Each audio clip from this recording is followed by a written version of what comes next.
Welcome back into the official Life Madness Companion Podcast. You got your Give Me Five guys with you right here the whole way. I'm Jones. That's my main man, Eli. Hello, everybody. Very, very exciting. Today is Tuesday, and today the South was revealed. But a quick reminder, the whole bracket is out. Go to the link in our bio. Fill out a bracket today for a chance to win that $1,000 prize. The bracket will close early Thursday morning before the games tip off. Do not miss your chance, because above just the prize, there's some bragging rights. There's some bragging rights.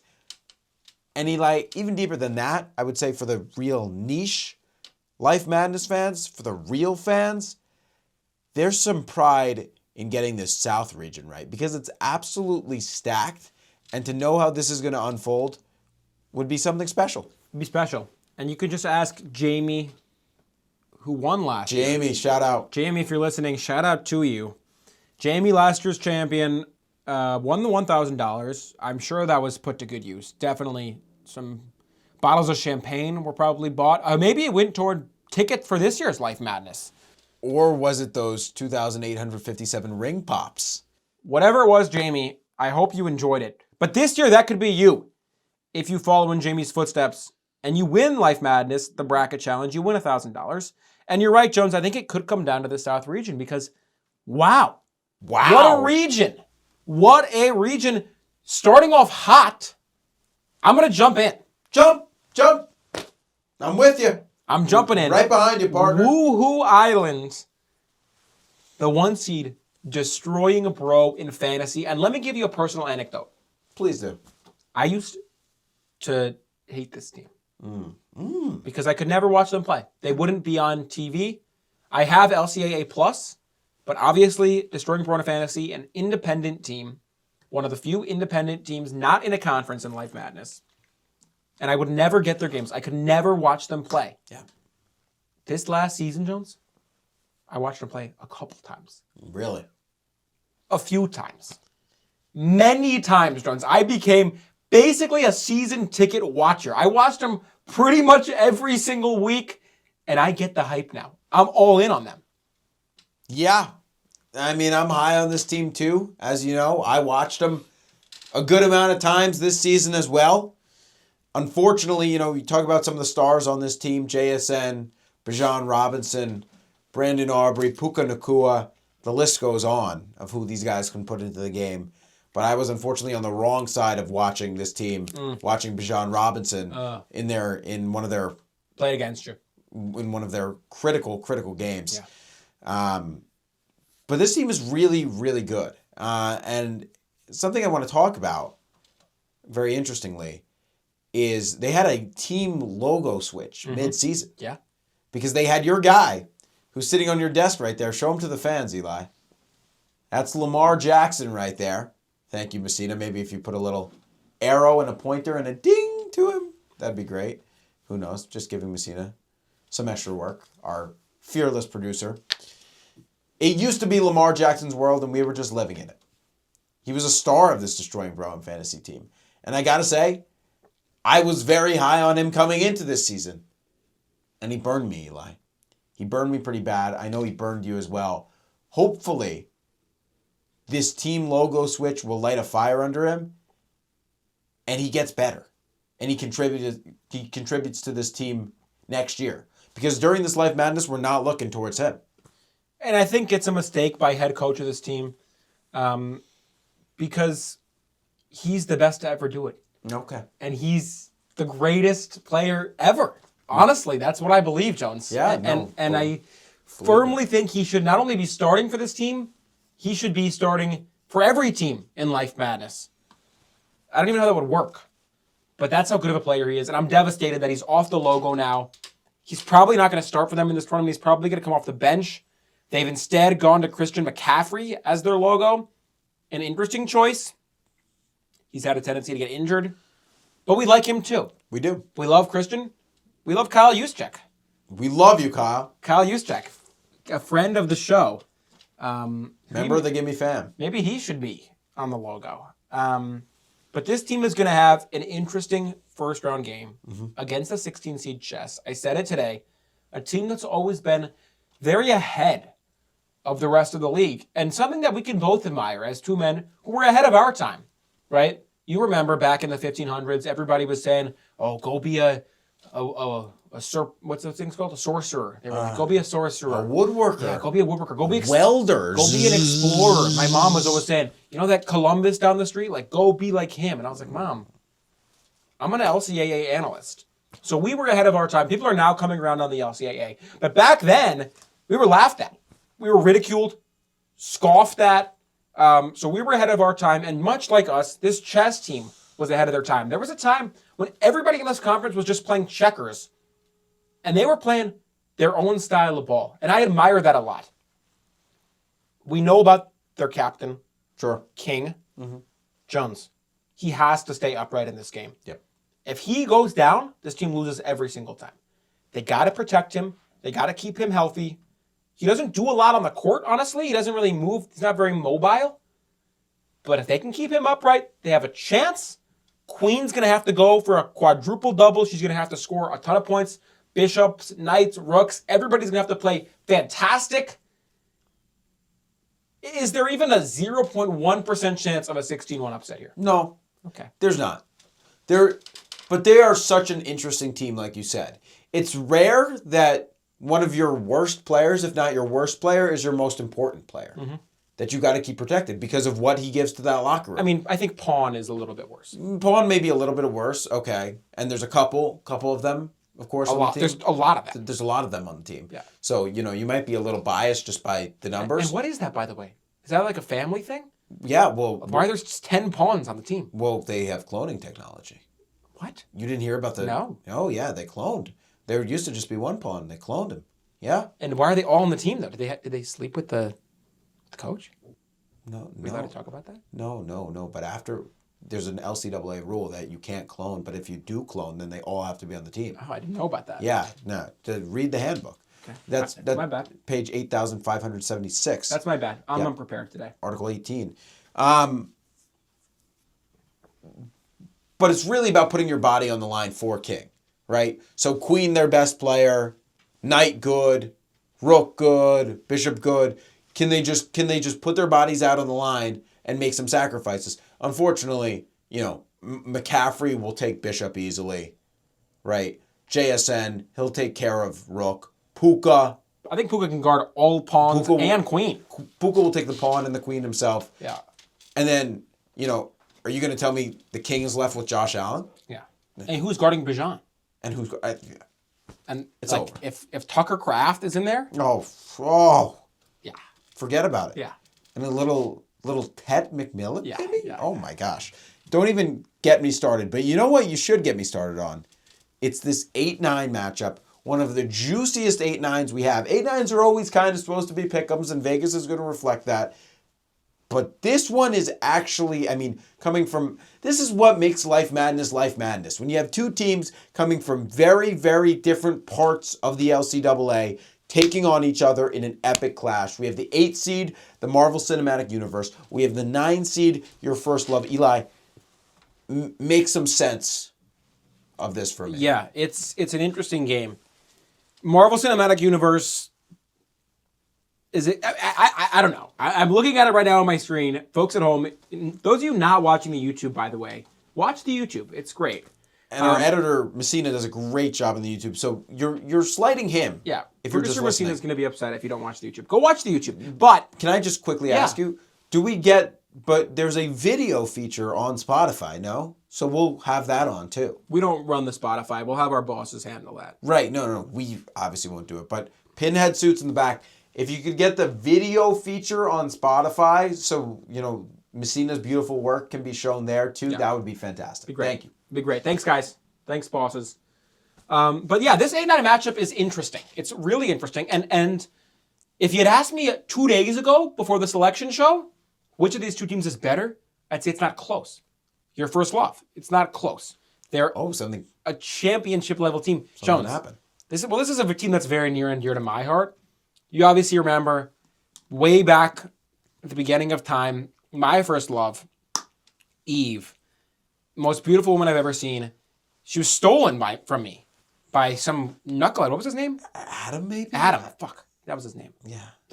Why'd you bring that up? I don't like that guy. I'd forgotten his name. But yeah, no, me and Eve, we had a fling. We were in this garden and we would just hang out of the garden all the time. There was apples. It was truly just like some of the best times. And then this guy, Adam, came and took her from me. And I still think about her to this day, all these many decades and centuries and eons later, Jones. Yeah.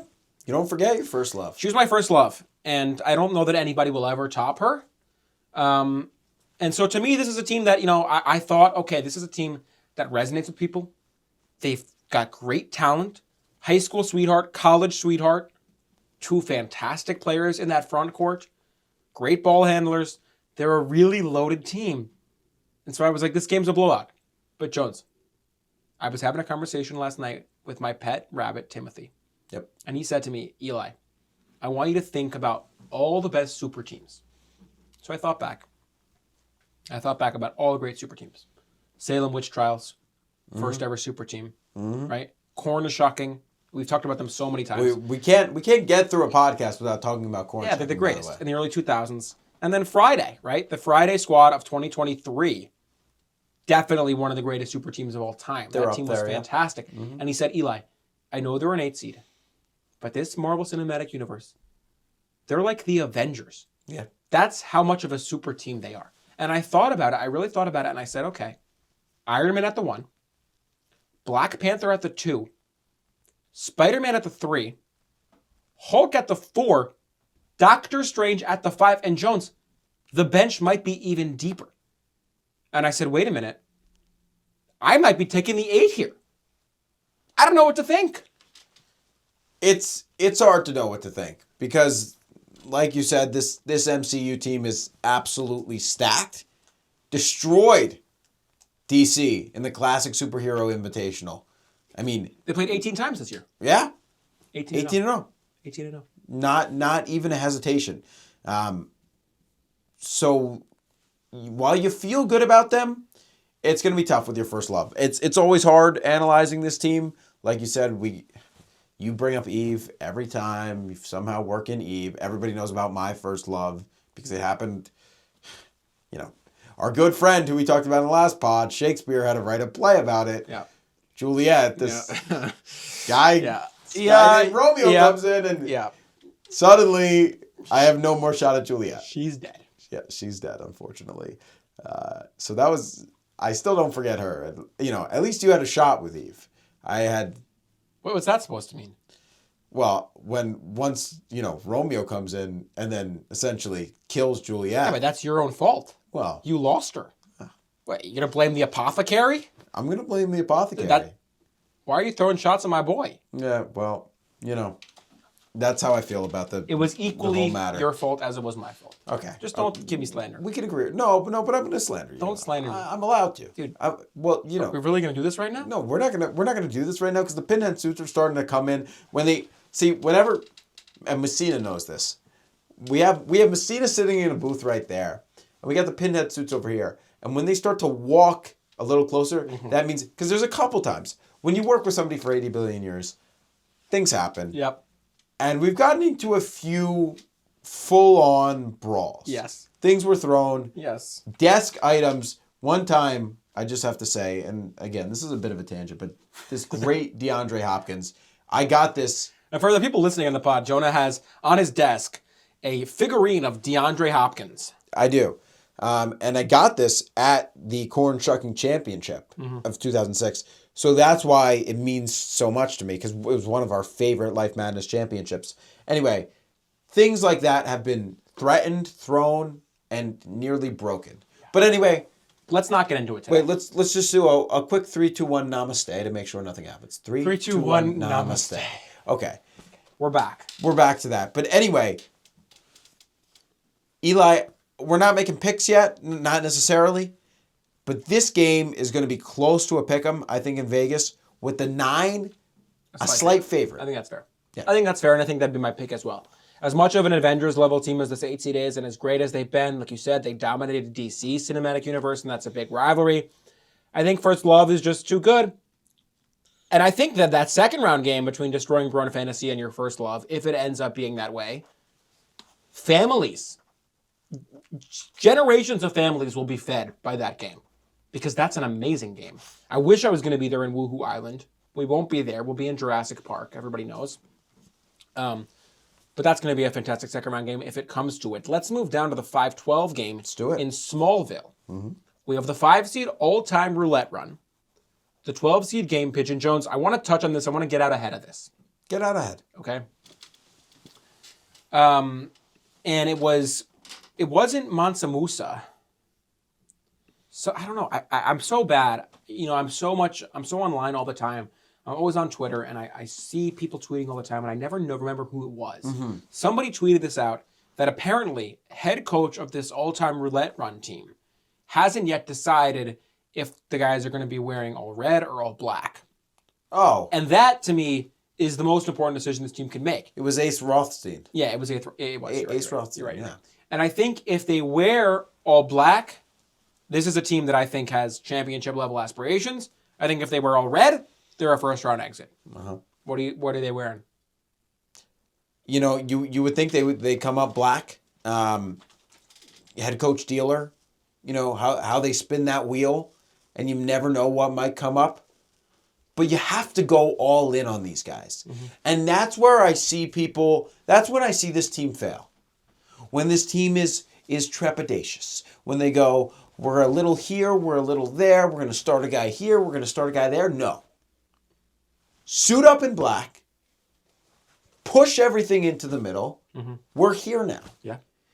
And that's what's beautiful about Life Madness. It does it for you. This is a single elimination 64-team tournament. There's no tomorrow. It's true. Right? So they're all in. But they're going all in to start their run against a tough 12 seed. We've talked about it. You talked about it today with Game Pigeon. I mean, cup pong, so good for them. But darts, archery, basketball, 8-ball. They have so many guys to sub into this game, Eli, that I think they might be able to guard roulette even if they're wearing all black. You're not wrong. You're not wrong. And you know what? Before I give you any analysis. Oh my God. Messina, I want my upset of the region music. Eli's upset of the region. Thank you, Messina. I'm taking Game Pigeon. I'm taking the 12 seed here. I know I look down the bracket. I see a more clear upset. I'm assuming you're going to take that one. I'll take it. So I'm taking this one because I think Game Pigeon is fantastic. I've watched this team a ton of times. Jones, if you're ever on a first date and you're dating a girl or a guy and they're a big LCAA fan and you want to take them to a game, sure, you could take them to, a Candlelit dinner game, which we're going to talk about in a second. Not for long. You could take them to a bowling game. But I really think after you go to those games, you want to go back home, put a Game Pigeon game on the TV. Mm-hmm. They're always going to like that, and you're always going to get a second date. That's my thoughts on Game Pigeon. If you take them to an all-time roulette run game, you're either going to get many more dates or you're never seeing that individual again. So it's a much more risky team. I like Game Pigeon. I think they're a fantastic team. And looking at this 4-13 matchup, I think they could make a run even out of that round to the Sweet 16. I hate that take. I could see them with the upset here just because I believe in Game Pigeon, but I believe in all-time roulette run. I believe that they will get the job done. Let's go down to that 4-13 to then see how that's Eli's upset would project. We talk about the 4 seed, who, boy, I'm excited. And we have some big celebrity names. Yeah, I think that's probably been posted by this point. It has. Makeshift Project. I believe the Makeshift Project has these guys as their champions, and I don't blame them at all for that. They've done a lot of scouting on this team over the years. Golf with the Boys, an impressive 27-4. They'll be taking on the Epic Rap Battles of History. And all respect to this Epic Rap Battles of History team. They have so many different guys to sub in. You never know who you might get. But I don't think they stand a chance against Golf with the Boys. Certainly not. Right? And when you have, and we've talked about this 13-4 upset culture that getting a job started last year. And we've said previously, we've picked that 13-4 upset to happen, I believe, in the East and maybe the Midwest, too. I think just the East we picked. Just the East. I forget the 13 in the Midwest. Messina, could you just remind the viewers of what the 4-13 matchup is in the Midwest? It was catching a fish, parlay hitting before half. Oh, yeah, we didn't pick that. Although... It's not a bad 13-4. Like, there is some... I definitely think we're going to get a 13-4 this tournament. I definitely think. But it just won't be here. I agree. It just won't be in the South. Golf with the boys, the camaraderie is so there. Yep. You sub Surfside, you sub a few brews into the game, and suddenly you have a day. You spend the whole day watching this team. And I think we would have the all-time matchup. I hope Game Pigeon doesn't deprive us of all-time roulette run taking on Golf with the boys in the round of 32.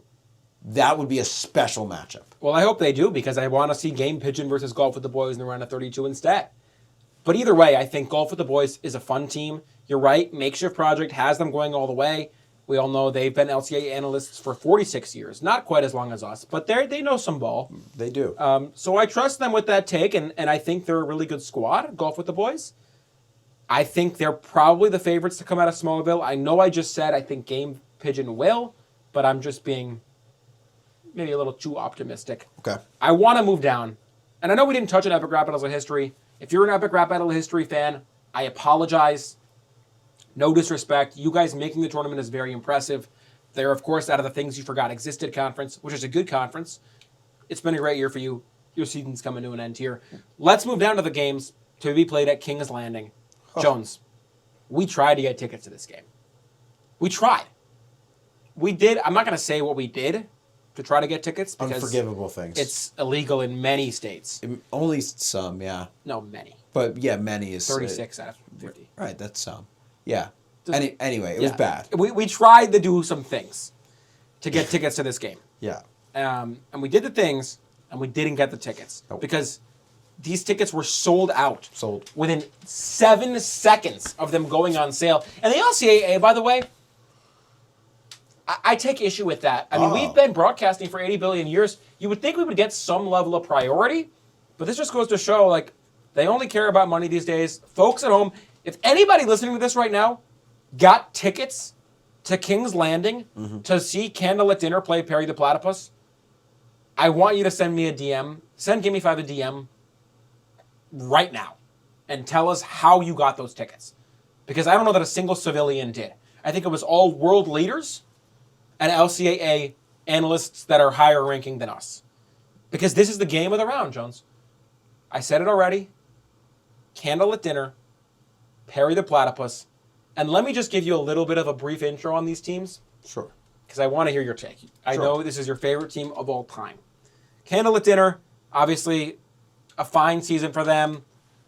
They had actually, no, I'm being disrespectful. They had a good season. They had a good season. They had a very good season. They had some great in-conference wins, some great out-of-conference wins. We know they play really old ball, right? Their stadium is pitch black, no modern lighting in that stadium. Great ambiance there. If you haven't been out to a Candlelit Dinner game, I suggest you go. But this is what's so brutal about Life Madness. You work hard all season. You give everything you have to your team, to your fan base, to your organization. You bowl out.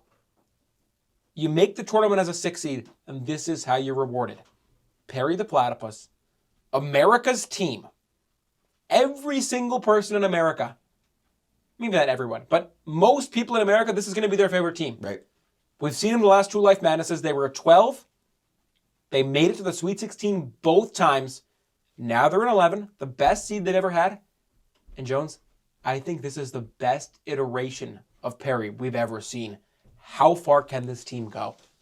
Well, ever since I had to go live on the airwaves of Gimme 5 and say, booking that ferry, popping that cherry, singing a song that's very, very merry, it's time to lay down our friend Perry. And I said that tearfully. Yeah, you did. You were weeping. If you remember, I was weeping. And I was weeping long before we started recording and long after. So just know that I felt that pain, Perry family. I felt that pain here. I felt that pain deep. And now we're back. There's just, can you smell that? There is a sense of renewal in the air. There's an essence of renewal surrounding me, entering me, inside me. It's wonderful. Wow. How deep? The deepest it could go. Wow.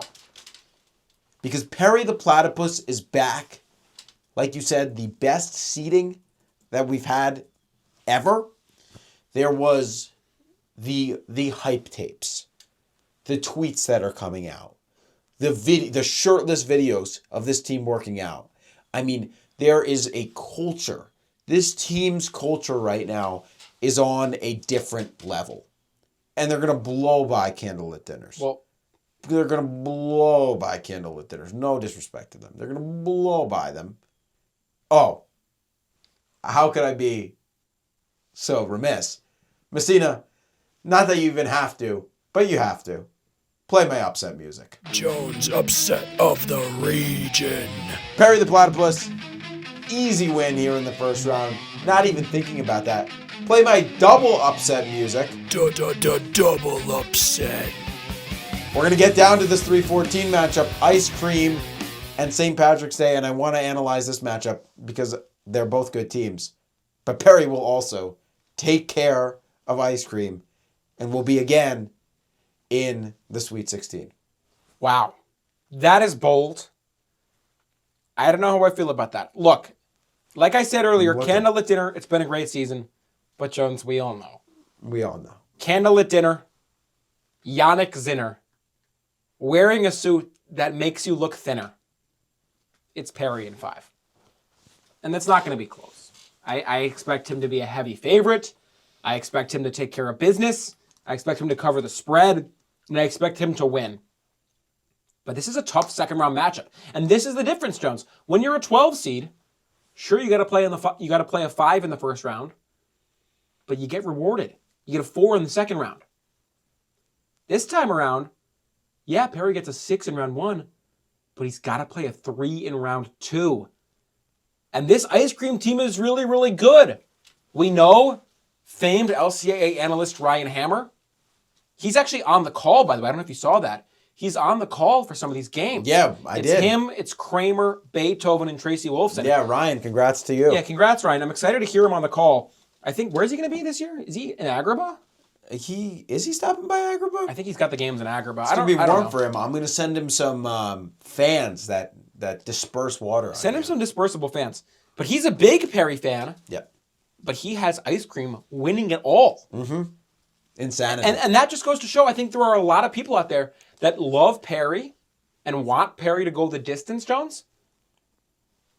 But even the most diehard Perry fans has to know that this Ice Cream team is a tough matchup for them. We've talked about the 1,000th year seniors, Chocolate and Vanilla.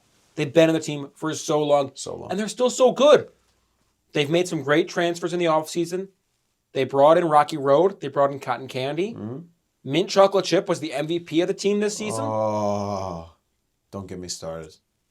And I just think this Ice Cream team is going to be so good. I think it's a foregone conclusion that they take down St. Patrick's Day in round 1. Foregone. And I think they're going to take down Perry in round 2. I feel so bad because I want this to be Perry's year. And I think a lot of the Gimme fam, a lot of LCAA analysts, and a lot of people out there would give kidneys, other vital organs, maybe children, to see a Perry championship. But I don't see them getting past Ice Cream in round 2. I think this is the year their Sweet 16 streak comes to an end. I think that's insane. Ice Cream is a sweet team to watch. They're fun. They're good at playing in warm places. So, King's Landing, good luck. Because I hear winter is coming. Yeah. It's true. It's a good point. I didn't think about that. Yeah. Perry's going to do some special things. And forecasting all the way out. Let's get to the rest of the bracket and then we'll talk about Perry. Let's move down to the bracket. Yeah. But I could certainly see Perry making some even more noise in this region. But let's talk about that bottom half that he would eventually be matched up against. First, it's the 7-seed Drunk Kebab taking on the 10-seed All Green Lights on the way home. A familiar team, a team that we saw in Life Madness 24. Yeah, we saw them there. They did great. They won their first round game, and they lost the second round. So they didn't do that great. But that just speaks to the standard and the culture over there. Mm-hmm. Head coach, yourself driving, is a good head coach, but he doesn't really necessarily have a winning culture. And that's why I'm interested to see this game being played in Dillon. Dillon, Texas, for those of you who don't know, obviously a great destination. They'll be playing at the home stadium of Friday Night Lights. So cool venue. Mm-hmm. I expect this box seats there. Buddy Garrity's going to do a lot to really get those seats looking good for people. You have tickets to this game. Congratulations. It could be the best game of the first round. If I had music that said Eli's pick for best game of the first round, I'd have it played. Wait a second. Do I have that music, Messina? Messina, give me the pick. Eli's game of the round. Eli's game of the round. Thank you for the music, Messina. This is the best game of the round, John. Drunk Kebab out of the Drunk Food Conference. What a team. What a phenomenal team that is, Jones. Mm-hmm. They're a sloppy team. They sometimes turn the ball over a little too much, but the upside is so high. They went through such a gauntlet in the Drunk Food Conference. They had to beat Drunk Tacos, Drunk Ramen, and Drunk McDonald's. 3 teams, each of which have won Life Madness. Yep. So for Drunk Kebab to get through that, they had to have had a great season. And then All Green Lights on the way home. One of the fastest teams in the conference, in the country, excuse me. When they get going downhill, it's really hard to stop them. And they're out of the best feeling conference, the BFC, the most loaded conference in the world. This is a fantastic matchup. Am I wrong? You're not wrong. Is it the matchup of the round? I think you're crazy to say that. You've had a couple in this bottom half of the South region. We've gotten some hot takes from you. Perry will go out to ice cream. This 7-10 that feels a little forgettable to me is the matchup of the first round. We're hearing a lot of things, but that's a perfect segue. Yeah. You talk about another team out of the BFC, right? And we had our editor, Messina, just remind everybody how many teams are coming out of the BFC, right? Is it 4? It's 4. It's 4? Yeah. Well, this 2-seed They won it. that we're moving down to right now won the whole thing, finally securing your crush. Such an exciting team to watch, such a relieving team to watch. When you are watching one of these games, Eli, you understand why they'll be in Dillon as a 2-seed, why they'll be in Dillon as the BFC champions. And this is where I could see when we project out Perry's Road finally ending to a team like this. Because in the first round, these guys are playing the stock market. And especially at a time like this, I mean, this team is up, down, everywhere.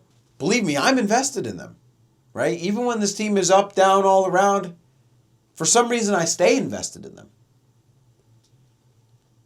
But I would say, talk about the 15, we talked about the 15 in the East, and then I really like Tennessee Whiskey. Stock market has no chance in this game. I agree. I think they have no chance. And again, you said you're invested in them. I agree. I'm right there with you. I bought into them a long time ago. And, I mean, to their credit, they haven't necessarily let me down thus far. But we all know, and I don't know, are we allowed to talk about this? You're going to talk about BB? Yeah, talk about BB. I can talk about it? Yeah. All right. I don't know if we signed the NDA, but I don't know if it covers this.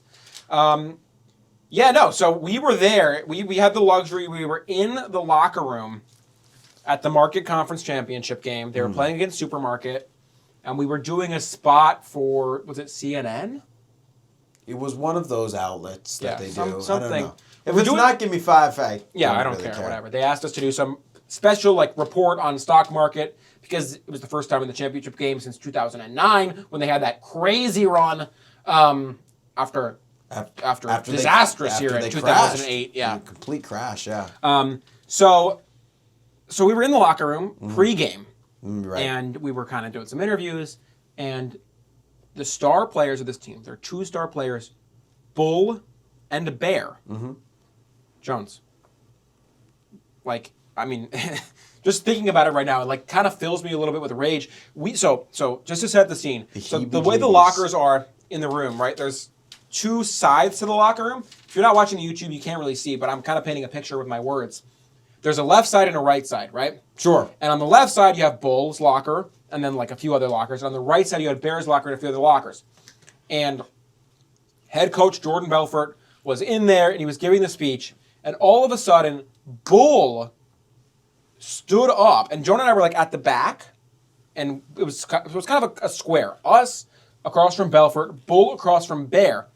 And all of a sudden, Bull stands up. We need a graph of this. I know, it's confusing. Bull stands up, and he says, Bear, I had sex with your mistress. And it was just, the air in the room just kind of like evaporated. I didn't think you were going to bring that part up. You said we didn't. Yeah. You said we could say anything. Okay. Wow. Right? All right. Yeah. Does this violate the NDA? No, go Do ahead. we need to cut this out? No. Okay. Wow. All right, I just want to make sure we're legally kosher here. Just- But yeah, anyway, Bull said I had sex with your mistress. And immediately we were like, A, there is a mistress.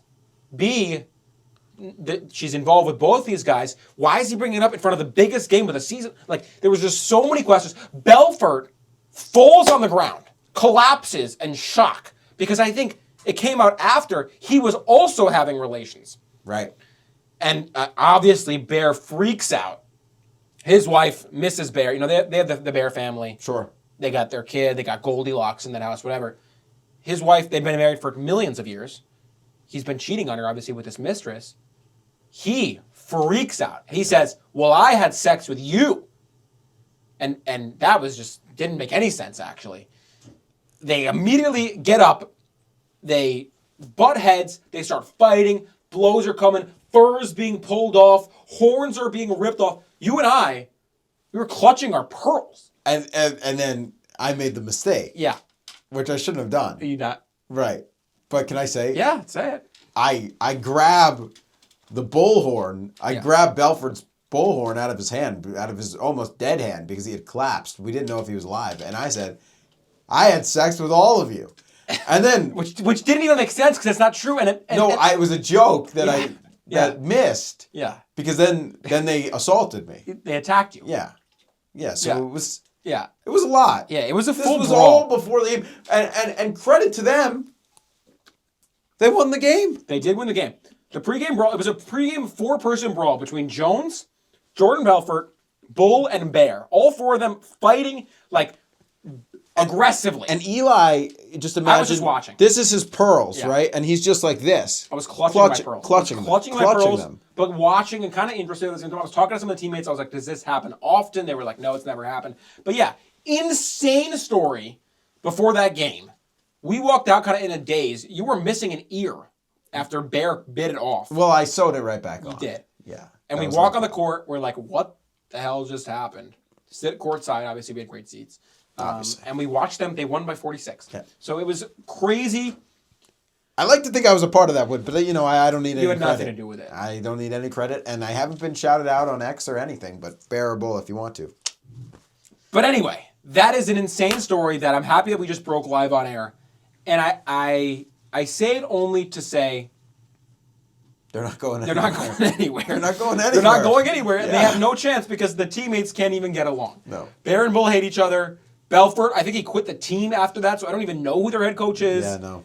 So I think finally Securing Your Crush is going to win that game. And I think they're probably going to win in the second round too. And if you're right about Perry, Jones, it's going to set up a collision course. Perry and finally Securing Your Crush in the Elite Eight. In the Sweet 16. And then if we have Destroying Braun Fantasy on the other side, this is a fantastic region. It's now time for our final segment, Jones. Jones and Eli prematurely pick the region and its winner without looking at the entire bracket and doing too much thought, and it actually doesn't mean anything. It's just a preliminary pick for the show. Long title. I say it every time. It changes every time. Not to put you on the spot here, my friend. Who do you have coming out of the region? My question for myself is, where does Perry's run end? Because I think it's going to end at some point. I don't think it ends in the first round. I know it doesn't end in the first round. I know it doesn't end in the second round against Ice Cream. In the third round, then to do some bracketology, Perry would play who? Perry would play the winner. He'd play whoever comes out of this 4 quadrant below him. So he'll play Finally Securing Your Crush. He'll win that. And then, for me, he'll face, in, what would that be, the Elite Eight? He will either face Destroying Bro in Fantasy or Golf with the Boys. And he'll unfortunately lose either of those. To who? Destroying Bro in Fantasy is going to come out of the region. Yeah, I'm with you there. I think they're clearly the best 1 seed. Maybe not in the whole tournament, but definitely the best team in this region. It's a loaded region. We've talked about the other 2 regions so far as one being loaded, the other as being really upset prone. I think this one, all top 8 of the seeds, if we're lumping Perry in instead of Candlelit Dinner, Lump him. could seriously have Final Four aspirations. I can't wait to see who comes out of it. I could see Destroying Bro in Fantasy. I could see Your First Love. I could see Roulette. I could see Golf. I could see Perry. I could see Ice Cream. I could see Green Lights. I could see Crush. I could see Drunk Kebab in a crazy world. Well, you could see a lot of things. I could see it all. My You have eyesight's 20, not great, 20, but I can see 40. this. Yeah. But I think I'm with you. I think my pick's Destroying Bro in Fantasy. Yep. But you know what, Jones? We'll see. We will all see. This has been an absolute pleasure. Thank you so much for tuning in. Give me fam. For Eli and myself, we're absolutely honored to do these every day. Today was the South. A reminder to go to the link in our bio, fill out a bracket now for a chance to win the grand prize, and much, much more. Pride is on the line. History books are on the line. Join Jamie, the winner of last year's tournament challenge, in the circle of victors that only has about 8,776 people in it. Yeah. Maybe 777. Yeah. 8,777. Right. 7 million. But you know how the number goes. You understand numbers. You know numbers. Don't be doing that.